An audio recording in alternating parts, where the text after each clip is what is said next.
Iraq पर Iran की भीषण बमबारी, ईरान का कुर्द लड़ाकों पर हमला, उत्तरी इराक में कुर्द ठिकानों पर अटैक।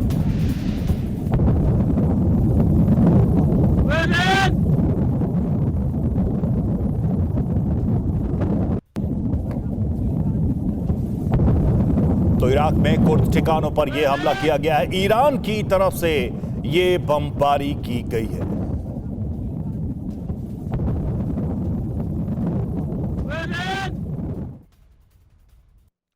और अभी कीव से बड़ी खबर आ रही है। कीव पर रूस का बारूदी प्रहार, मिसाइल और ड्रोन से किया हमला। रूस के हमलों से कीव में भारी तबाही।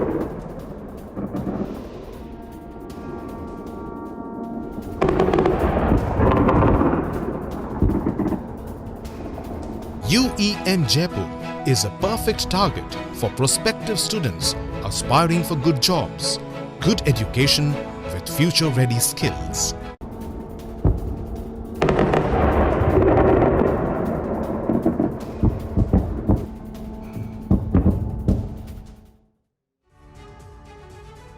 और पुतिन ने अंतर्राष्ट्रीय कूटनीति का दौर तेज कर दिया और बिश्केक के मंच से वो कह चुके हैं कि यूक्रेन को गैर कानूनी सरकार के साथ समझौता नहीं किया जा सकता। अब वो 4 दिसंबर से भारत दौरे पर आने वाले हैं। पुतिन का विश्व भ्रमण और यूक्रेन में विनाश का नया चरण एक साथ शुरू हो चुका है। अब से 135 घंटे बाद पुतिन और मोदी की मुलाकात में नई कूटनीति तय होने वाली है। उधर यूक्रेन में रूसी फौज ने कई रणनीति लागू कर दी है। यूक्रेन जमीन जीतने के लिए हमले बढ़ा दिए गए हैं और यूक्रेन में बढ़ते युद्ध और पुतिन के भारत दौरे पर पूरी दुनिया की नजरें टिकी हुई हैं। देखिए कैसे पुतिन के नमस्ते इंडिया से वैश्विक समीकरण बदल रहे हैं। यूक्रेन की जंग अंतर्राष्ट्रीय संकट बनने की ओर बढ़ रही है।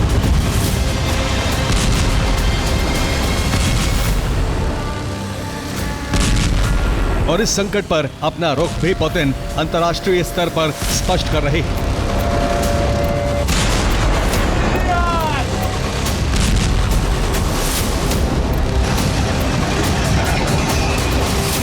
27 नवंबर को पुतिन किर्गिस्तान में अंतर्राष्ट्रीय मीडिया के सामने युद्ध के समीकरण और समाधान पर अपनी राय रख रहे थे। इसी वक्त यूक्रेन पर रूसी फौज का स्पेशल मिलिट्री ऑपरेशन प्रचंड गति से जारी था।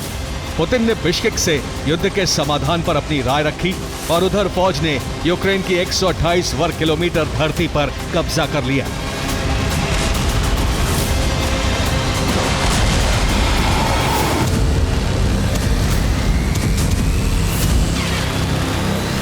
किर्गिस्तान के बाद पुतिन भारत आने वाले हैं। 4 दिसंबर को उनका विमान दिल्ली की जमीन पर उतरेगा।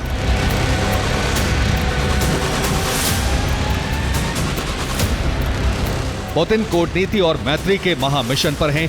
किर्गिस्तान के बाद उनका भारत आना इसी बात का संकेत है कि वो अमेरिकी कूटनीति के समीकरणों का हल निकालने में जुटे हैं।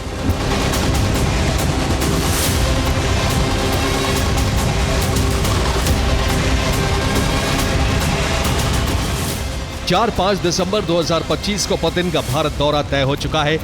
इस दौरे में पुतिन मोदी 23वें भारत रूस वार्षिक शिखर सम्मेलन में मिलेंगे। अगस्त 2025 में चीन के तियानजिन में पुतिन और मोदी की मुलाकात एससीओ शिखर सम्मेलन के दौरान हुई थी। इस दौरे पर पुतिन मोदी को अपनी कार में बैठाकर चर्चा करते भी देखे गए थे।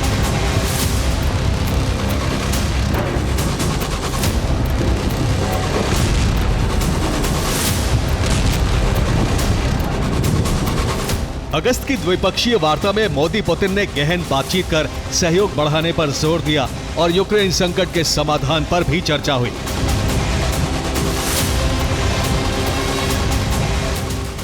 उम्मीद है कि नई दिल्ली में एक बार फिर युद्ध के समाधान पर पुतिन अपनी राय रखेंगे, ठीक वैसे ही जैसे बिश्केक के मंच से रखी।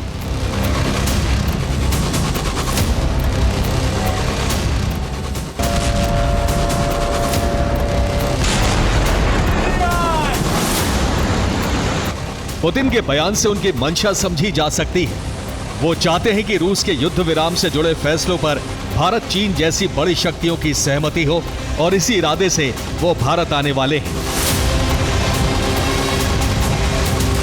एक तरफ पुतिन अंतर्राष्ट्रीय स्तर पर अपना स्पेशल डिप्लोमेसी ऑपरेशन चला रहे हैं और दूसरी तरफ रूसी फौज यूक्रेन में स्पेशल मिलिट्री ऑपरेशन चला रही है।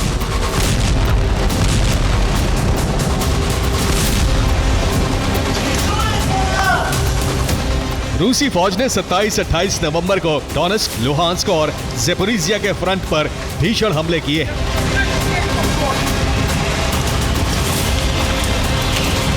ज़ेपोरिज़िया में रूसी फौज ऑपरेशन की रफ्तार बढ़ा रही है ताकि यहां ज्यादा से ज्यादा जमीन जीती जा सके।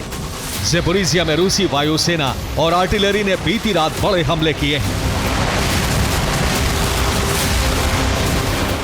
और ज़ेपोरिज़िया फ्रंट पर रूसी सेना ने मल्टीपल लॉन्च रॉकेट सिस्टम से हमले किए। इसके साथ ही वायुसेना ने RBK 500 क्लस्टर एरियल बम से भी हमले किए। इनके निशाने पर यूक्रेनी आर्टिलरी इन्फेंट्री टुकड़ियां रही।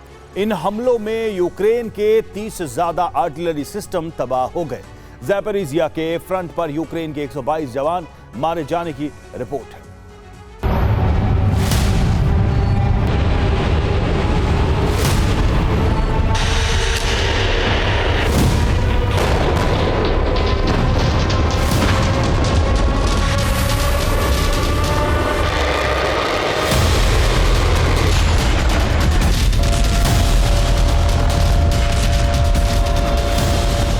अमेरिकी राष्ट्रपति डोनाल्ड ट्रंप की कोशिशों से लग रहा है कि अब युद्ध विराम पर यूक्रेन को डिगाने की तैयारी है और ऐसे में पुतिन अपनी सामरिक और कूटनीतिक स्थिति को मजबूत करने में जुटे हैं।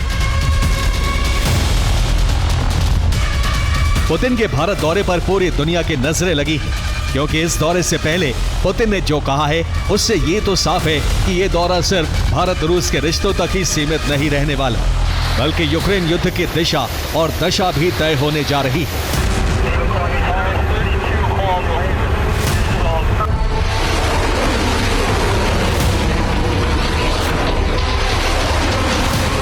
इस वक्त रूसी फौज डोनेट्स्क के मिन्रोहराद और क्रास्नी लीमन को जीतने की जंग लड़ रही है।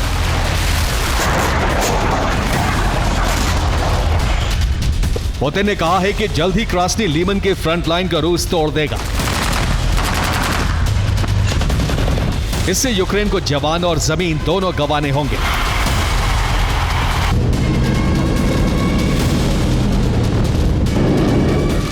क्रास्नी लीमन पर रूस ने फ्लेम थ्रोअर रॉकेट से हमले किए हैं।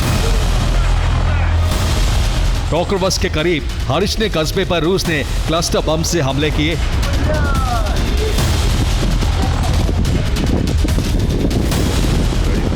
रूस के हमलों से वोवचांस्क शहर पूरी तरह खंडहर हो चुका है और घिरी हुई यूक्रेनी फौज कभी भी सरेंडर कर सकती है। जिस गति से रूसी फौज जंग में आगे बढ़ रही है, उसी गति से पुतिन का कूटनीतिक मिशन भी बड़ी अंतर्राष्ट्रीय शक्तियों से सहयोग बढ़ाने के लिए चलाया जा रहा है। पुतिन यूक्रेन युद्ध पर किस तरह से अपनी बिसात सजा रहे हैं, उसे उनके दौरों और अंतर्राष्ट्रीय हलचलों से समझा जा सकता है।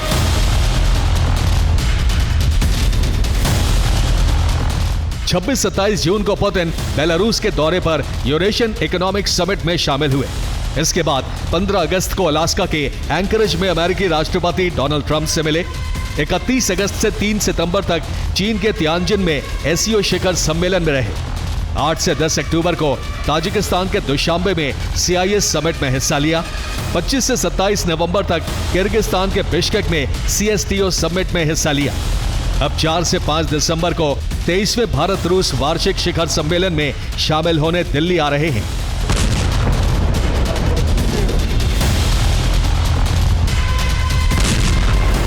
पुतिन अमेरिका के समीकरणों से नाराज देशों को साध रहे हैं और अपने संगठन के सामरिक सहयोगियों से सैन्य मदद भी ले रहे हैं। उनके सहयोगी किम जोंग ने नई बटालियन मॉस्को भेज दी है।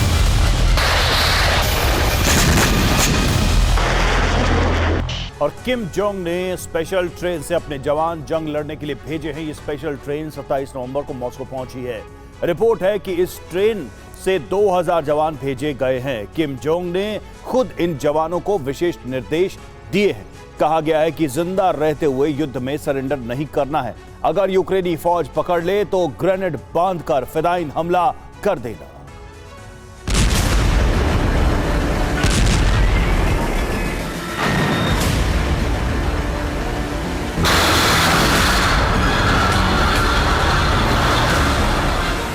जंग देशों की अर्थव्यवस्था को कमजोर करती है। रूस भी उसी दौर से गुजर रहा है, लेकिन संकट के समय में अपने दोस्त और दुश्मन की परख हो जाती है। अब पुतिन अपने पुराने दोस्त भारत के दौरे पर आ रहे हैं। उन्हें उम्मीद है कि अंतर्राष्ट्रीय स्तर पर मजबूत शक्ति भारत युद्ध के समाधान में सहयोगी बनेगा।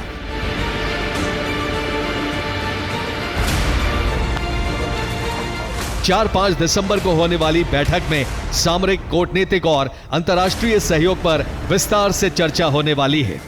Bureau report, TV9 Bharatvarsh.